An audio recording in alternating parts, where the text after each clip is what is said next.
Hello everyone, lots of time on our hands, as you know, the last week or two and for the next few weeks it looks like.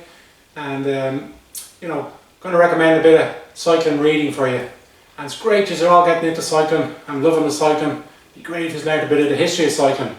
And I'm going to go, every week I'm going to give you a few books to maybe see if you can download and read from maybe 3 different eras of cycling. Okay, one of my favourite cyclists of all time from the 40s and 50s, and he's a great story, is Fausto Coppi. That's actually his picture up there. He's on the right beside Gino Bartali, 2 of the big champions. And Coppi was called a Campionissimo, won Tours of Italy's, Tour de France's, world champion. But a great story, okay? His book's called Fallen Angel, okay? And it's written by the great cycling journalist William Fotherington. He did a lot of writing for Cycling Weekly and a lot of big magazines, but it's a great read.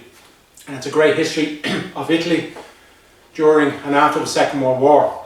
And the whole story of Coppi is just amazing. The Pope excommunicated him because he ran off with a divorced woman and had a child with her, and it's just a history of the times.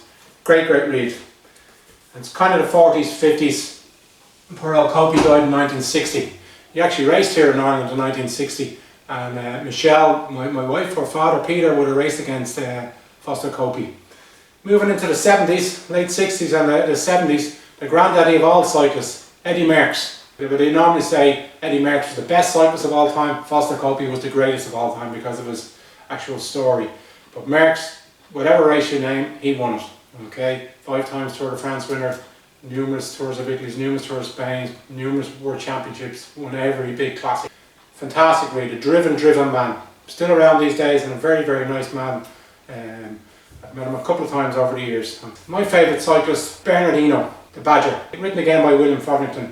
The Blero they call him. Again, won 5 Tour de France's, lots of Tour of Italy's, Tour of Spain's, was world champion, won a lot of classics. But he was the boss of the bunch. Okay, he used to boss everybody around. There was a famous instance in Paris-Nice, I think in 1984. Where the miners caused a strike in the middle of the road to stop the race, and Hino, if you look it up on YouTube, Hino sprinted right into the middle of the striking miners and threw fists all over the place and said, "I'm not stopping you doing your job, but you're stopping me doing my own job." Great character. So people hate him. I loved him because he was determined. If he said he was going to win something, he'd win it. If he didn't want to win something, he couldn't be bothered. If you look up a great documentary on YouTube called Slaying the Badger, it's about the 1986 Tour de France where Greg LeMond and Hino came to blows. Hino had promised LeMond he'd help him win the Tour de France. Of course, Hino being Hino, tried to win the Tour de France and said that he wasn't going to make it easy for LeMond, and he made LeMond the great champion that he was. So it's the Badger. Three years of books there, Fausto Coppi and Bernardino. And look up Slaying the Badger, the documentary on YouTube. Great movie, okay?